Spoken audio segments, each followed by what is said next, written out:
It's important for your app to stay up to date in order to give the latest social feeds, news, and weather reports to your users. But in truth, syncing too often can be the worst idea for the performance of your application. My name is Cole McCandless, and there's one hard and fast rule when it comes to syncing your data over the network.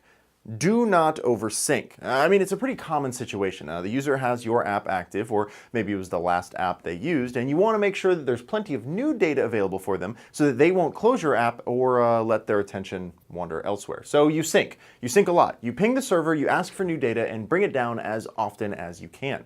But let's face it, this is a horrible idea. Firstly, this destroys the user's battery, and as we've said before, networking is the single biggest battery hog there is. Not only does it drain battery just to initialize the chip, but then it keeps it awake for an additional 20 to 60 seconds after you're done with your request, also drawing power.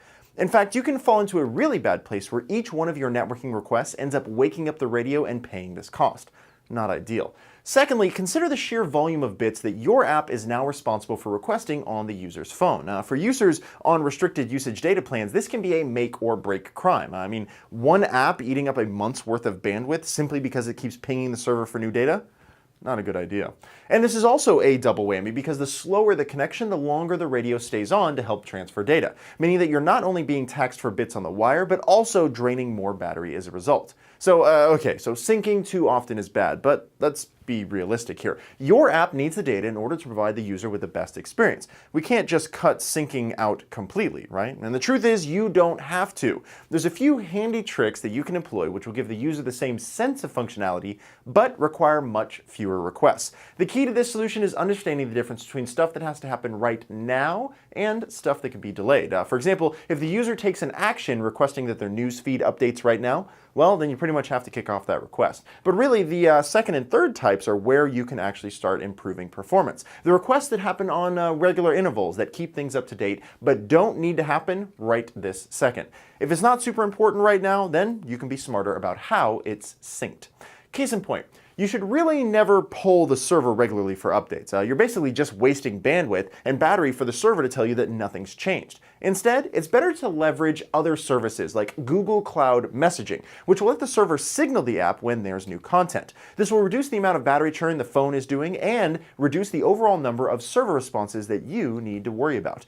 Now, if there's a situation where you simply have to sync, then make sure that you're not doing it on regular intervals. Remember, this wastes resources, and most of the time, there won't be new content waiting for you. Instead, adopt a back-off pattern based on responses. For instance, if no new data is available, double the length you wait until you check again. If nothing's available the next time, double your wait length again. This will still allow you to sync against the data, but will slowly back away from higher activity based on how frequent the server-side information is updating. And don't forget, you can also adjust seek frequency based on user activity. For example, if you can detect that the user is driving or running, or if the phone has entered into the sleep mode, you can make a good assumption that they won't need data at the same rate. On the other side though, if you've noticed that the phone has been asleep for 8 hours and suddenly starts getting moved around, then there's a good chance the user has just woken up and it might be the right time to kick off a sync request.